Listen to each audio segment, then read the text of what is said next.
이제 원내대표 선거도 경선을 하니까 사람들이 재밌고 흥미롭게 본 거 아니겠습니까? 그렇죠. 이게 그런 면이 있는 것이고 이번에 이제 국민추천제를 통해서 장차관 후보를 받고 있는데 지금 사실 여론전이 뜨거운 자리가 하나 있습니다.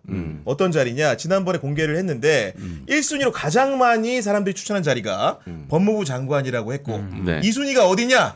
복지부 장관인데 지금 이 자리를 두고 여론은 양분돼 있습니다. 누구냐? 정은경을 시켜야 되냐, 이국종을 시켜야 되냐 이런 분위기가 좀 있거든요. 예. 그 두 분 좀 어떻게 보고 계십니까, 의원님? 글쎄 뭐 다들 훌륭하신 분이지만 그 인사혁신처에서 아주 묘한 발표를 한 게 있어요. 아 그래요? 예. 추천 횟수는 중요하지 않다. 오. 추천 내용이 중요하다. 이 얘기를 덧붙인 거 아닙니까? 그걸 왜 굳이 그 말을 했을까? 이건 대통령실에서 브리핑에도 나와요. 저기 추천 횟수는 중요하지 않다. 그러니까 이번에 조직적으로 팀 짜가지고 여기저기 네. 들어왔어. 있죠. 그렇지. 예. 추천한 데가 있고 어떤 사람 뒤에는 무슨 단체가 있다. 맞아요. 이런 부분이 표시가 나는 게 눈에 보이니까 이 횟수에 현혹되면 안 된다 이거지. 네. 이런 어떤 걸해서 내용을 중시한다는데 니들 조직적으로 움직이지 마라. 그러니까 우리 득표율이 눈에 다 중요한 게 보인다. 아니다. 그렇죠. 내용이 중요하지. 이 얘기거든요. 그런데 이게 뭐 법무부나 뭐 복지부 얘기인지는 모르겠어요. 그러지만은 사실은 일단은 그 거대한 뭐 무슨 단체, 자생조직, 이익단체, 종교단체 이런 데가 개입할 수 있는 거 아닙니까? 네. 그래서 역선택을 할 수도 있는 거고. 네, 그렇죠. 예, 그런 면에서 일단은 그 묘한 말이 나왔다 하는 게 얼마나 이게 과열됐는가를 드러내요. 보여준다. 네. 네. 역선택의 대표적인 얘기가 여성가족부 장관의 이준석을 맞아요. 추천을. 실제로 그 있다고 그래. 중앙선관위의 황교안. 아니 그렇다고 하는데 그래도 복지부 장관 후보자 두 분은 정말 진심으로 투표해 주신 많은 것 같은데 왜냐하면 정은경 전 질병관리청장은 어쨌든 코로나 때 영웅적인 역할을 많이 하신 분이고 그렇죠. 이국종 국군 대전병원장 같은 경우에는 뭔가 이제 필수 의료 외과를 지키는 의사라는 이미지가 강하기 때문에 상징적으로 대변하는 것들이 생각보다 크거든요. 그렇기 때문에 누구를 시키더라도 우리 국민들은 대체로 호응을 할 것 같다는 느낌은 들거든요. 근데 아마 네. 이재명 정부에서 보건복지부 초대 보건복지부 장관을 하게 되면은 가장 크게 해결해야 될 게 의정 갈등이잖아요. 그렇지. 네. 너무 오래 끌었잖아요. 아마 그런 부분들을 종합적으로 좀 판단하지 않을까요? 제가 볼 때 정은경 전 청장이라든가 이국종 전 센터장 같은 경우에는 둘 다 뭐 훌륭한 분이시죠. 네. 근데 이제 그런 측면에서 어떤 분이 더 적합한가 이걸 더 종합적으로 판단을 할 것 같고 참고로 제 와이프 이름이 청장님입니다. 네. 뭐야? 청장님이라고? 동명이인입니다.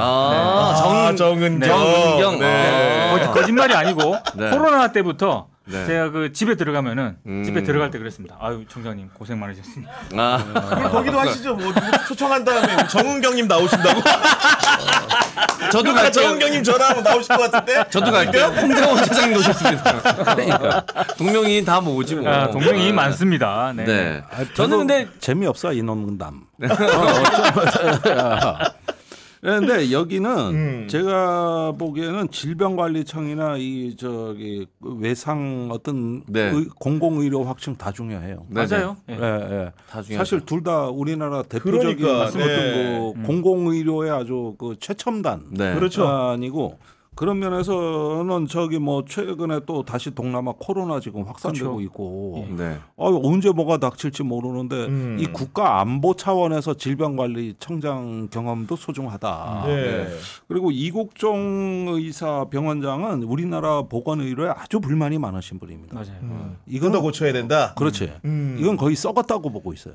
네. 그래서 굉장히 혁명적 변화를 주문하고 네. 정치권에도 아주 문제의식이 강한 분이거든요. 네. 이분은 정책이 아니라 거의 혁명을 하실 것 같아. 혁명을. 그런데 이제 그런 어떤 기세가 네. 어떤 부분에서 필요한 걸 한번 따져볼 만하죠. 그렇죠. 그 예전에 한번 중증외상센터 관련해서 기자들 앞에서 마이크 들고 직접 맞아요. 이게 기자회견하면서 본인이 연설한 거 있어요. 맞아. 예. 그 약간 언론들 상대로 이렇게 막 발언하는 것도 보면 꽤 그 강단이 있으시더라고요. 강단이 있죠. 그러니까 어떤 정책적 목소리와 이제 여기는 실행자니까 네. 독립적인 비평하고 실행하는 영역이 다르기 때문에 제가 보기에는 이 부분은 앞으로 우리나라 공공성을 갖다가 확보하는 네. 돌봄 국가로 가는 첩경이 바로 이 부분입니다. 그러니까 교육, 보건복지 이런 부분은 우리나라 공공성의 대표적인 영역이니까 어떤 특정한 분야에 치우치지 않고 네. 전체 공적 가치를 높일 수 있는 이런 인물이 낙점되는 게 맞다고 봐요. 결국 이제 국민의 추천 사유를 검토해서 이재명 대통령을 비롯한 참모들이 최종 결정을 내리게 될 것 같은데 그 지난주 토요일에 이재명 대통령의 장남 그 동호 씨의 결혼식이 있어가지고 네. 굉장히 화제가 많이 됐던 것 같은데 무엇보다도 이제 종로구 삼천각이라는 데서 열린 행사였는데 그 이제 덕담을 하는 과정에서 평범하지 않은 아버지를 만나가지고 너무 고생시켜 미안하다 이러면서 울먹였다는 게 전해졌습니다. 지금 보니까요. 네. 근데 일단 그 결혼식 전에 뭐 테러 위협이라든가 뭐 이런 것들이 있어가지고 그래서 이제 더 이제 보안이라든가 이런 거 신경을 썼던 것 같은데 저는 뭐 인상적이었던 그런 부분이 그 손영공 시절에 일했던 네. 맞아. 그 예. 오리엔트 시계 공장 동료분들이 참석을 한 거 그거는 네. 좀 굉장히 인상적이었어요. 대통령 현직 대통령이 돼서도 비록 비공개로 치러지긴 했습니다만 이렇게 참석을 해서 그분들 영상이 잠깐이나마 이제 정청래 의원 거기서 공개가 되긴 했더라고요. 사진 찍고 올리고 했죠. 사진 찍고 올리고 했는데 그런 부분은 굉장히 인상적이었고 한 가지 조금 좀 자제했으면 좋았던 게 뭐 국민의힘의 나경원 의원이라든가 이런 분은 네. 또 페이스북에 이게 네. 왜 비공개냐. 고세를 못 참고. 근데 네. 그렇게까지 비난할 사안이었나. 아니, 남의 결혼식을 공개로 하든 비공개를 하든. 그러니까 네. 저는 조금 그거는 좀 아닌 것 같다는 생각이 들었습니다. 아니 저는 이제 이 일을 기화로 해가지고 주말에 좀 책을 좀 찾아봤어요. 네. 왜냐 손영공 다이어리는 책 네. 있잖아요. 네. 다시 한번 읽어봤는데 거기 보니까 이재명 대통령이 오리엔트 그 시계라는 회사를 다닌 게 4번째 직장이었더라고 손영공으로서. 저는 이제 그 직장만 다니고 끝난 거란 생각을 했었는데 찾아보니까 네 번째 직장이었고 이 직장이 왜 기억이 남냐면은 입사를 한 번 했다가 중간에 대입 검정고시를 붙고 한 번 더 했더라고. 그러니까 그래서 사실 대입 검정고시를 보기 전에는 가명으로 직장을 다닙니다. 그 가명이 뭐였냐? 권영웅으로 다녔더라고. 이름을. 이재명이 아니고 네. 권영웅 시절에 다녔던 친구들하고 나중에 진짜 이재명이라는 이름을 찾았을 때 그리고 대통령이 됐을 때 본인 아들 동호 씨가 결혼을 하는 날에도 잊지 않고 부른 겁니다. 보니까 그런 스토리가 좀 있고 예. 그 친구들 중에서도 그 책에 직접 실명이 나오는 분이 한 분이 있어요. 네. 심정훈이라는 분인데 이분도 이재명 대통령처럼 같이 검정고시 준비를 같이 했고 대학도 나란히 중앙대를 갑니다. 그러니까 이재명 대통령은 중앙대 법대를 가고 심정훈이라는 분은 중앙대 전기공학과를 나와가지고 한전에 취업을 하셨대요. 그래가지고 둘이 또 인연이 계속 지속되고 예전에 썼던 책에도 이름이 등장하는. 그러니까 자기 어려울 때 같이 했던 동지들을 잊지 않고 네. 이렇게까지 하는 거에 대해서 저도 좀 감화를 받더라고. 그렇지 않습니까 이게? 네. 뭐 그런 상황이었다는 점을 좀 말씀드릴 수 있을 것 같고 반면에 이제 그 주말 상간에 나왔던 보도 중에 또 눈에 띄었던 거는 크리스티안 데이비스 영국 파이낸셜 타임스 서울 지국장이 우리 윤석열과의 인터뷰가 얼마나 힘든 과정인지를 설명하는 얘기가 있었죠. 제가 오늘 아침에 다른 방송에서 네.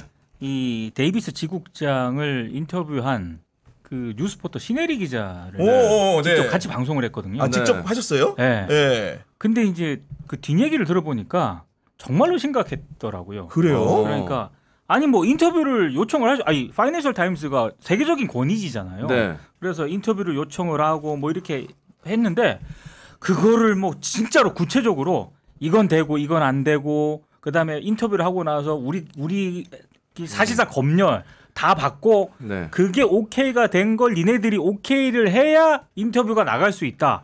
계속 이렇게 딴지를 걸었다는 조건을 거예요. 엄청 걸었구나. 조건을 엄청 네. 건 거예요. 그러니까 파이낸셜 타임스 이른바 본사가 있을 거 아닙니까? 네. 런던에서 네. 그 본사에서 하지마 이렇게 된 거예요. 그러니까 그렇게 인터뷰가 나가면은 파이낸셜 타임스를 돈 내고 보는 독자분들이 있을 거 아닙니까? 네. 그 독자분들한테 야 이거는 공정하게 정보를 제공하는 게 아니야. 그럴 바에 아예 인터뷰하지 마라고 얘기를 했던 거고 실제로 인터뷰를 안 합니다. 네. 그리고 더 인상적이었던 거는 이거는 한국의 우리 언론들이 이게 가능할까 싶은데 그 뒤에 작년 11월에 내란 발생하기 그 한 달 전에 왜 김건희 의혹이라든가 맞아. 대통령이 담화하지 않습니까? 그렇죠. 네. 그때 국내외 외신 기자들이 막 엄청 참석합니다. 네. 파이낸셜 타임스 참석을 안 해버려요. 아. 왜냐하면 어차피 저거는 가봐야.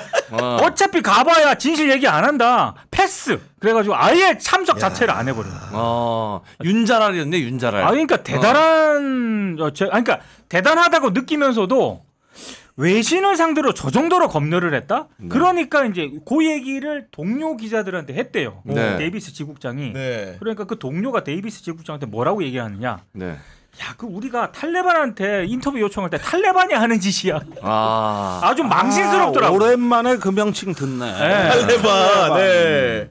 옛날 노무현 정부 때 우리가 많이 듣던 얘기 아닙니까? 그러니까요. 그 단어가 또 나오네. 아니 근데 이제 정말로 그 외신 기자가 한국에서 오면서 여러 가지 생각을 했을 텐데 그 나라의 최고 정상과 인터뷰를 하는 과정에서 탈레반을 대하는 것 같은 느낌을 받았다고 한다는 것을 그러니까. 우리나라의 그 민주주의 수준이라든가 여러 가지 그런 척도가 얼마나 하향했다라는 것들을 반증하는 지표 아니겠습니까 이게. 그러니까 이러려면 아예 모든 인터뷰를 서면 인터뷰로 하면은 될 거예요. 그렇지. 네. 그런데 그렇게 외신한테 어떤 굴욕감을 준 거거든요. 근데 이렇게 되면은 어쨌든지 간에 윤 대통령에 대한 또 외신 뉴스가 굉장히 안 좋았습니다. 맞아요. 사실은 인터뷰가 경직되니까 논평들이 그 윤석열 뭐 집권할 때부터 나갈 때까지 굉장히 외신 환경이 안 좋았어요. 그때 이 인수위 때부터 외신 담당 대변인이 강인선, 맞아요. 조선일보 국제부장이 이런 것 때문에 간 거거든 사실. 인수위 때부터 문제가 심각해진 거예요. 그래가지고 거기가 이제 갔는데 외국에서는 여성가족부 폐지 때문에 인터뷰 요청이 많이 왔다고. 네. 아니 한국에 왜 젠더 이걸 대통령이 선거 때 그러니까요. 네. 이래가지고 역설적으로 여가부 폐지가 그래서 안 된 거예요. 오. 하도 외국에서 이게 요청이 취재가 오니까, 오고, 네. 논평이 많이 나가니까.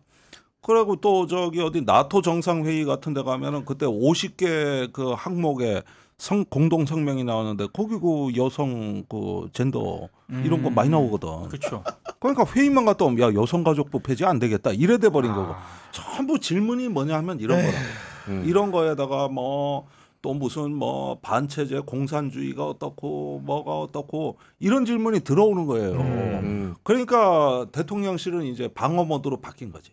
자기 자신을 확장시키는 게 아니라 날아오는 외신의 공격을 막기에 바빴던 거. 급급했구나. 이게 원래 배경이고 그 다음에 나온 반응이 탈레반 같다. 이렇게 봐야 돼요. 아니 그나마 외신 상대로 이런 얘기만 들었으면 중간이라도 가는데 한겨레 신문 보도를 통해서 확인된 바 네. 검찰총장한테도 비화폰을 줬다면서요.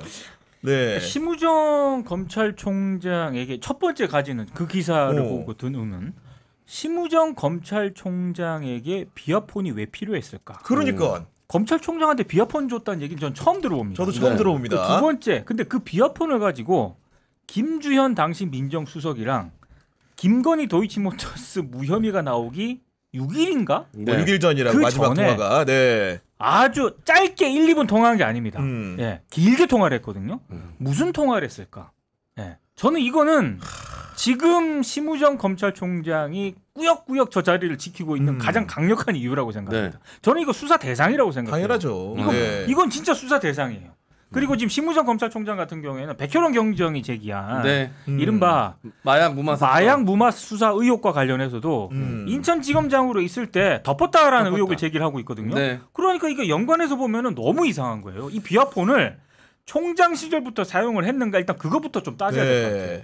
그러니까 지금 확인된 게 언론 보도에 따르면은 심우정이 지난해 10월 10일에 오전 8시 50분쯤에 김주현 당시 대통령실 민정수석에 전화를 걸었고 무려 12분 32초간 통화를 했다는 거고 이튿날인 10월 11일에는 김주현 당시 수석이 오후 2시 2분쯤에 심우정한테 전화를 걸었는데 그때도 11분 36초를 통화했다는 겁니다. 그렇죠. 10분 이상 통화를 했다는 건데 아니 사실 그렇습니다.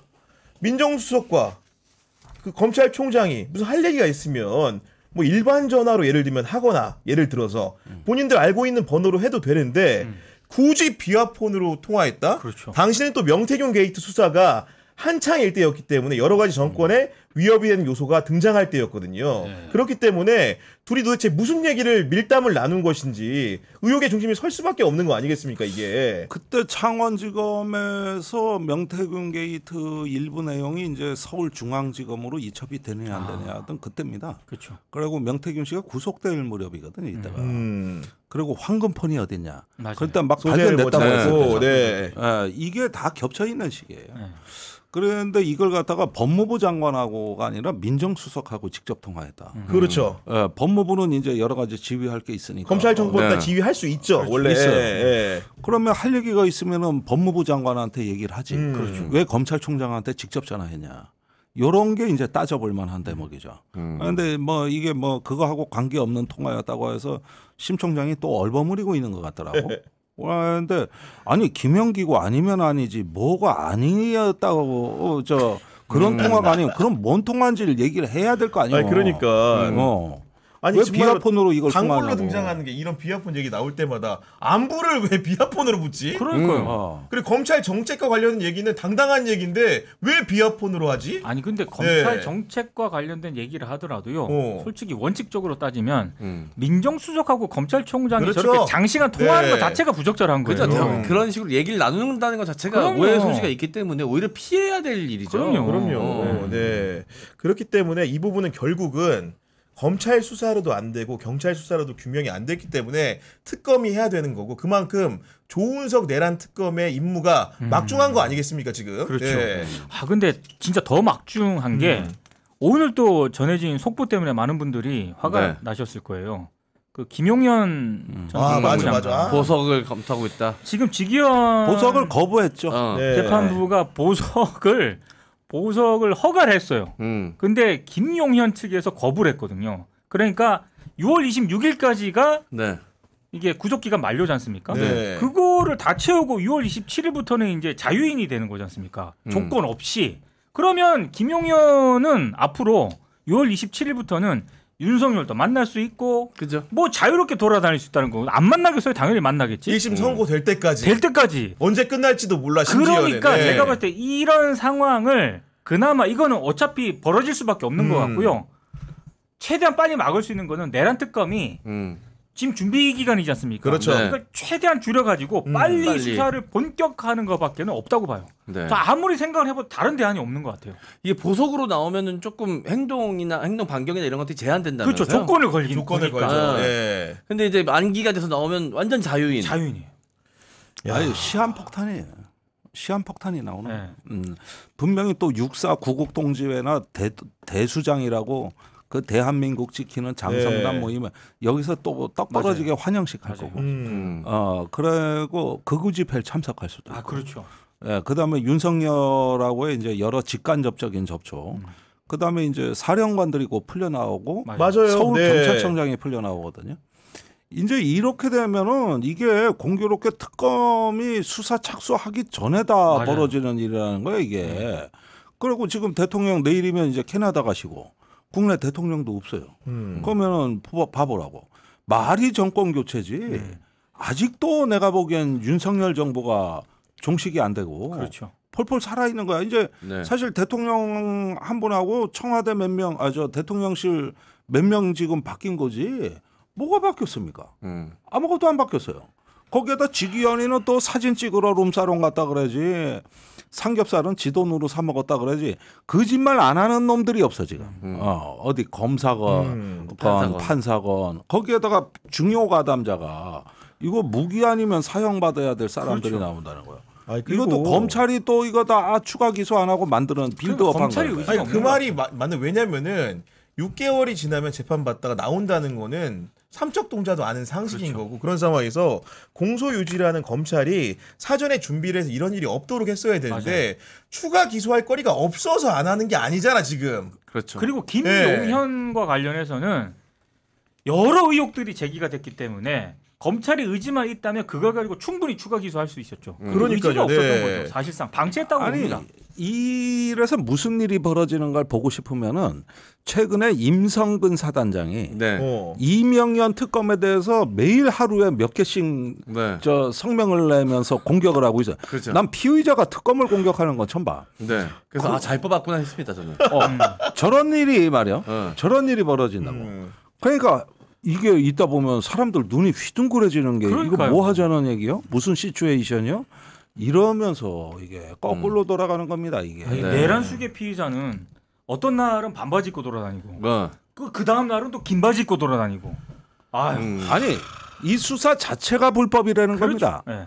그러니 하물며 특검인들 뭐 니들 할 테면 해봐라 이래놓고 우리는 마이웨이 한다 이거 이 그렇죠. 얘기인데 그거죠. 네. 나와 보십시오. 이제 얼마나 기고만장한가 이게 보시면은 이게 기가 막힌 일이에요. 기가 막힌. 저희가 그리고 이제 사전에 그 설문조사 하나를 했는데 복지부 장관 후보자로 두 분을 이제 거명되는 분들을 드리고 누가 적임자라고 생각하니 이게 물었더니 지금 3,000명 가까이 투표를 해주셨는데 정은경 전 청장을 뽑은 분이 80%로 많이 높습니다.